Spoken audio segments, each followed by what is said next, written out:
Hey, and welcome to Leadershipisation, all things leadership. Let me start with an uncomfortable question. If you disappeared, if you disappeared for 2 weeks, would your team slow down or would they speed up? Now, that's an interesting question because if decisions stall when you're not there, that's not a team capability issue. That's actually a leadership design issue.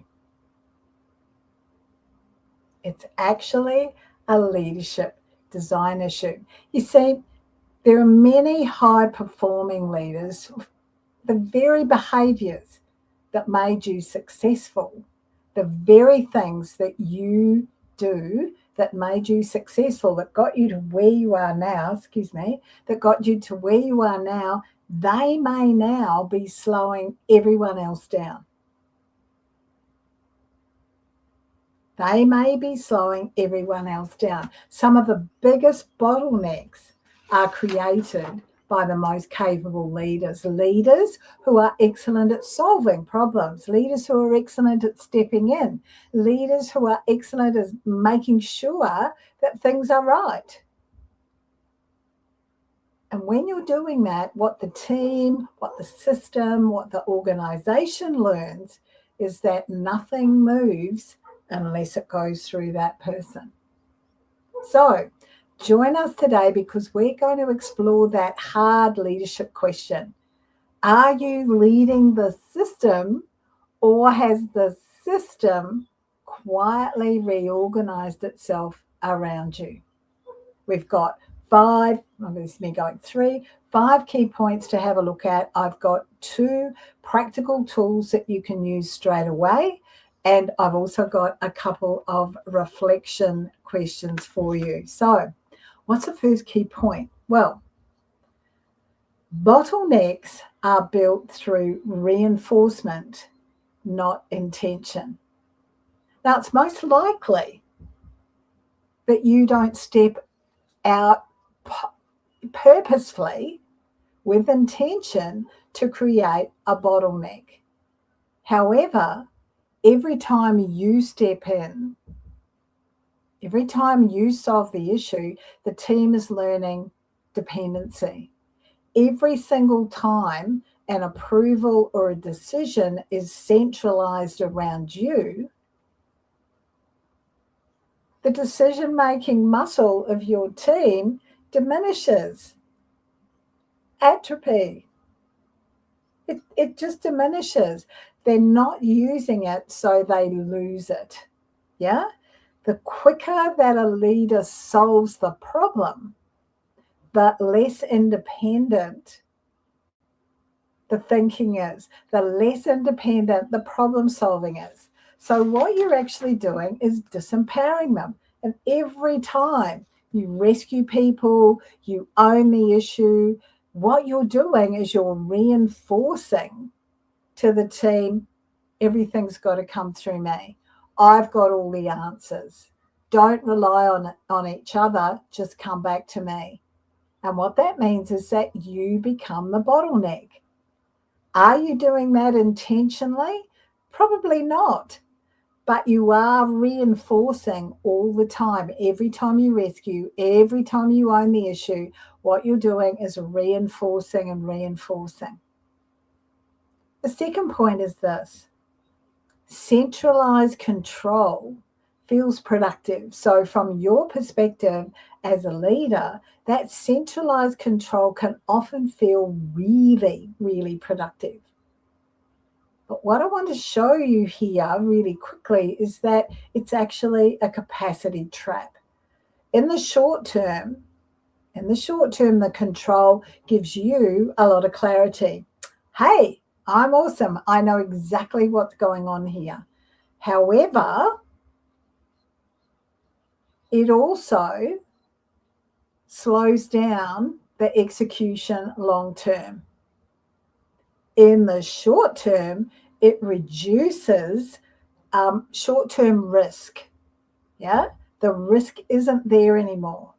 In the short term, it increases this perception that you have as a leader that things are really efficient. But in the longer term, there's slowed execution. People take longer to get things done.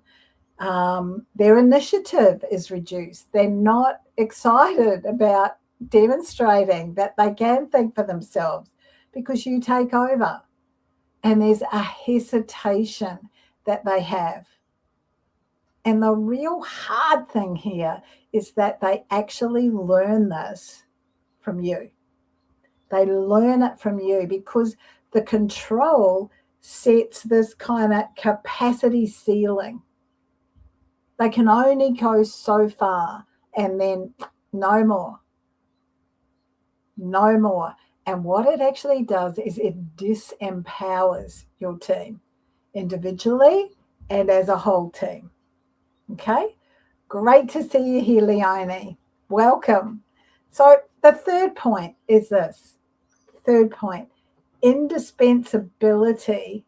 I have to look at that word because it's hard for me to say. Indispensability feels good. It feels good to you as a leader. However, it's a real trap. Maybe you were promoted because you were really good at getting things done. You were reliable, you were a doer, you got stuff done. Now, the challenge here, if you're one of those people, is that at this higher level, you're not needed as much. The challenge is that you still want to do things that make you feel like you're important, make you feel like you've got this status. And maybe what you're concerned about is that letting go of some of that control actually makes you feel as though you've lost some of the value that you bring to the organization, because you could see it there when you were doing things. You could tick those off. You'd be going, yeah, I've done that. But now it's a little bit different. And what needs to happen from your perspective is that you look to change your identity as a leader. It's you're no longer the person that ensures that everything's right. Got to change that. And this is a bit scary to change that identity because it's like redefining your worth all over again. And just that reminder that we've had through a lot of leadershipizations, and that is one of the cores of our leadership intelligence toolbox. What got you here won't get you there. So this change of identity is about shifting from, hey, I'm an essential person because I'm the doer. I can get out there and execute the things that you need done. You're actually shifting from essential to expansion. This is expansion and growth for you. This is expansion and growth for your team. This is all about you helping your team build their capability while you lean into the other higher level jobs that you need to be doing. It's a tough ask for a lot of leaders. It's a really tough ask. So, number 4. This is a whole new term. I love this number 4. Latency in decision making exposes system gaps, especially bottlenecks. Now, the question for you to ask yourself here, this is all about decision latency. And I'll talk a bit more about what decision latency is in a minute, but suffice to say, it's the difference between knowing that the decision needs to be made and actually making it so that it can be implemented. So, first thing to be thinking about here is this. In terms of decisions, how many decisions are escalated to you unnecessarily? Is it a lot? Is it just a few? Second question to ask is, how often do people wait for you They wait for your decision. They wait for your input. They wait to talk to you. They wait for you to review something or run your eye over something. How often do people wait for you instead of acting? Remember my question at the beginning about if you're not there for 2 weeks, what happens? Do they speed up or do they slow down? The third question is, how many approvals require your name, and potentially they shouldn't, or if that's too strong a word for you, potentially they don't have to. Yeah? Decision latency, what is it? Well, it's the time delay between when the situation arises and when the decision is made and acted upon. So as I said before, it's that time lapse between knowing and doing. When it's really high, when there's a big gap there, that comes from slow, fragmented decision-making processes. Maybe there's some bottlenecks. And if it's really high because there is a large gap between knowing and doing, you can be sure that it's a major hidden cause of organizational failure. And it's something that can be addressed. And if you as a leader have the courage to address it from your side, that's going to make it much easier for you to live with. What causes decision latency? Things like unclear accountability, fragmented data, manual reporting, excessive or slow meetings where no decisions are made. And I'm sure you've been to meetings where you think, is someone going to actually put the line in the sand and take ownership of the things that need to be done? Some meetings, some organizations, some businesses are all about meetings to talk about the next meeting, meetings to discuss without making those decisions. Decision latency causes operational inefficiencies. Your employees are more likely to burn out. And there would always be, because of that gap, financial and safety risks associated with that. What can you do to reduce that decision latency?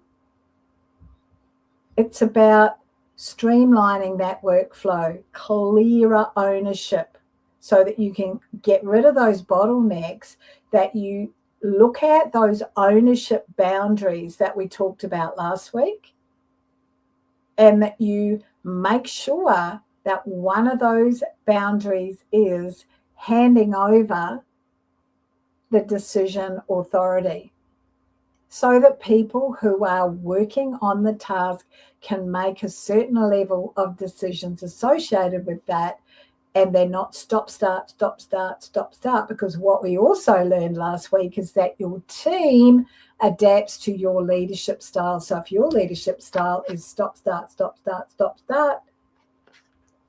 their productivity is pretty soon going to reflect that. So what are we looking for here? Our goal is for faster, more informed, more effective responses, more effective decisions made by you. So what's the first step that you need to do here then? This is point number 5. What you need to do is to distribute the authority and the decision making, not just the tasks. We talked a lot about this last week, and we've really been drilling down. Your team doesn't trust you. You don't trust your team.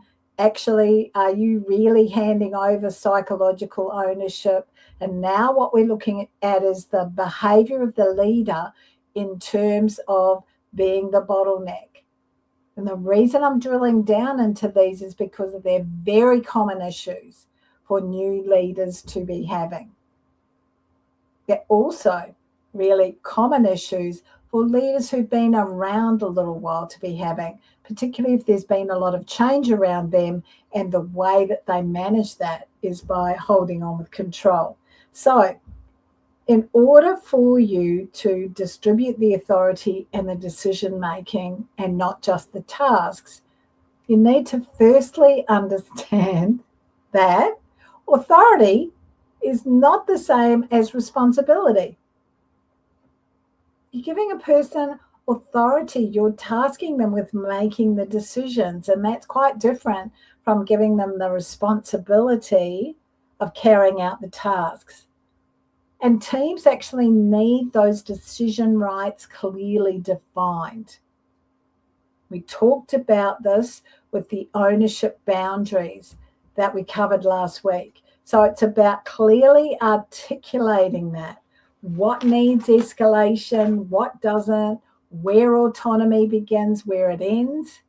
Because without those boundaries, without clear outcomes, without clear decision parameters, without the check-ins already set, this is when we're going to do them, without those intervention triggers clearly identified, those are the ownership boundaries that we talked about last week.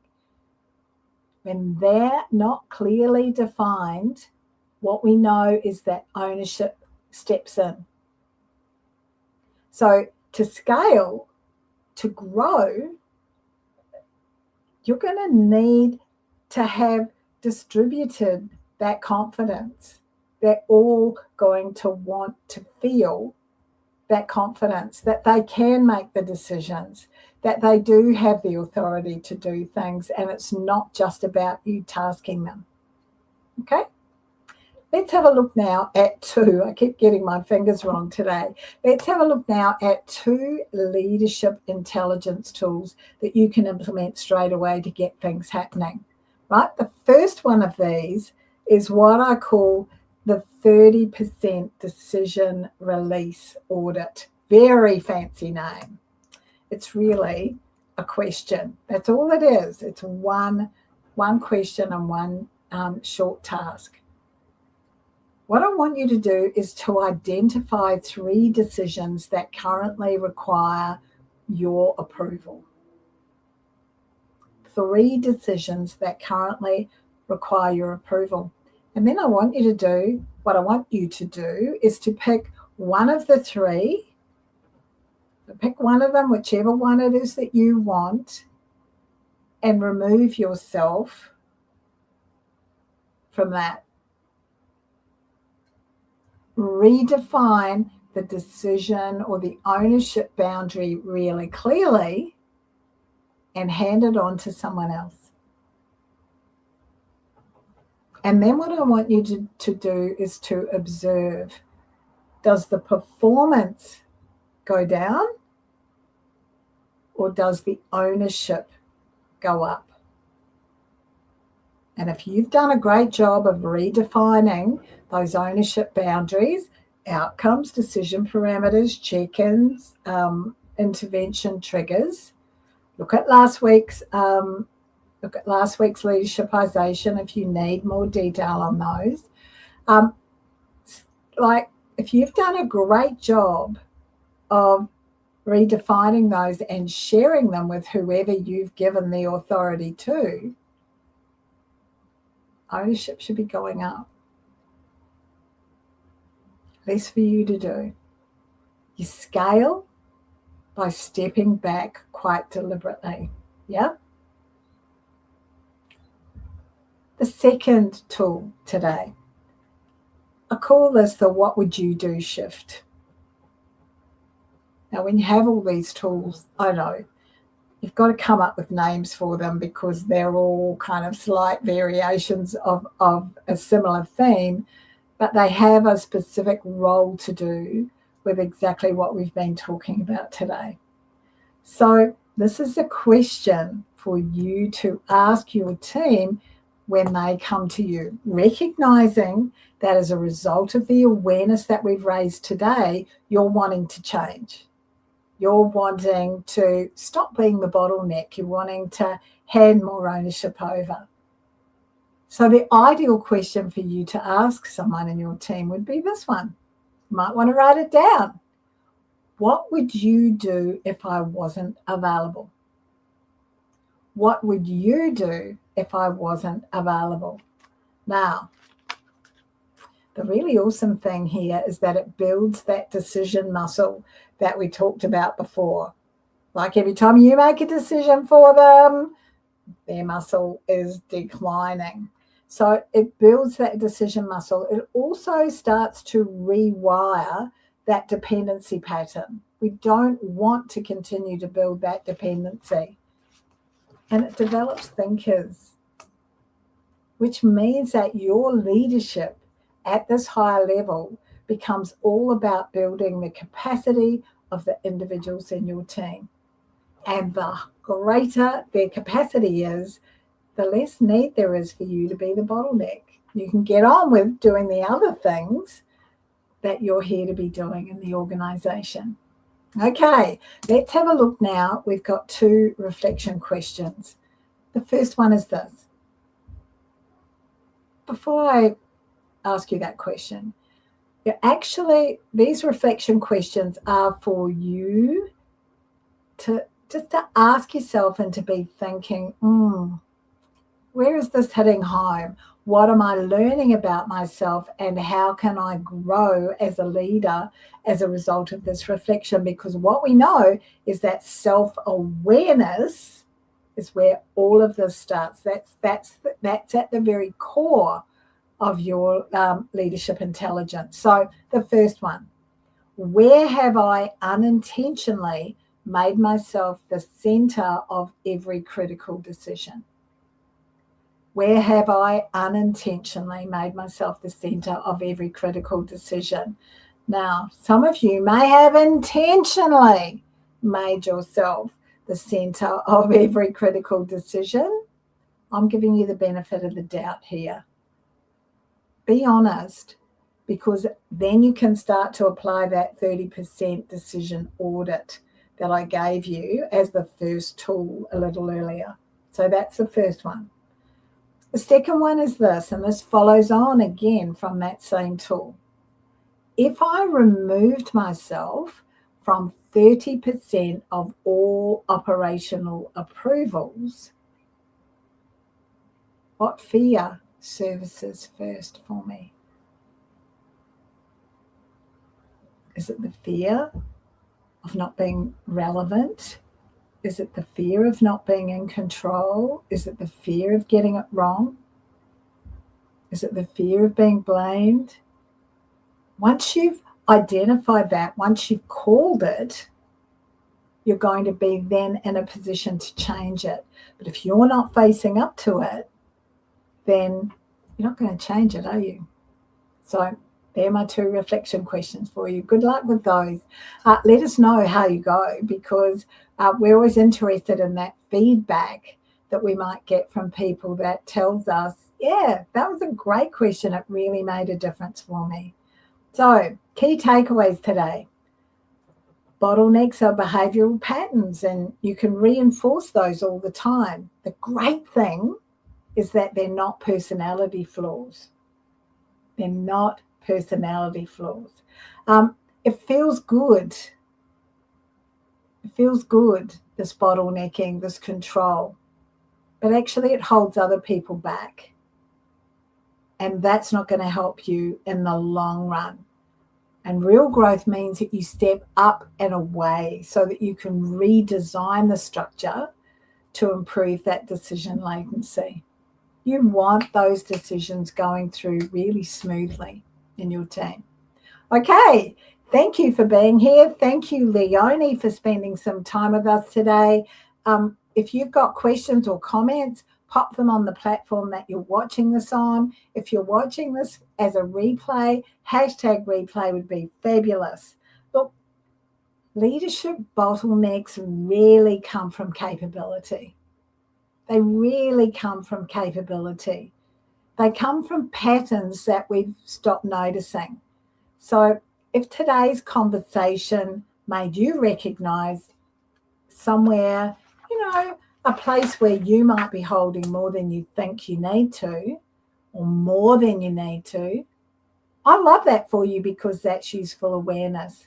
Because our leadership actually evolves when we start seeing our own patterns more clearly.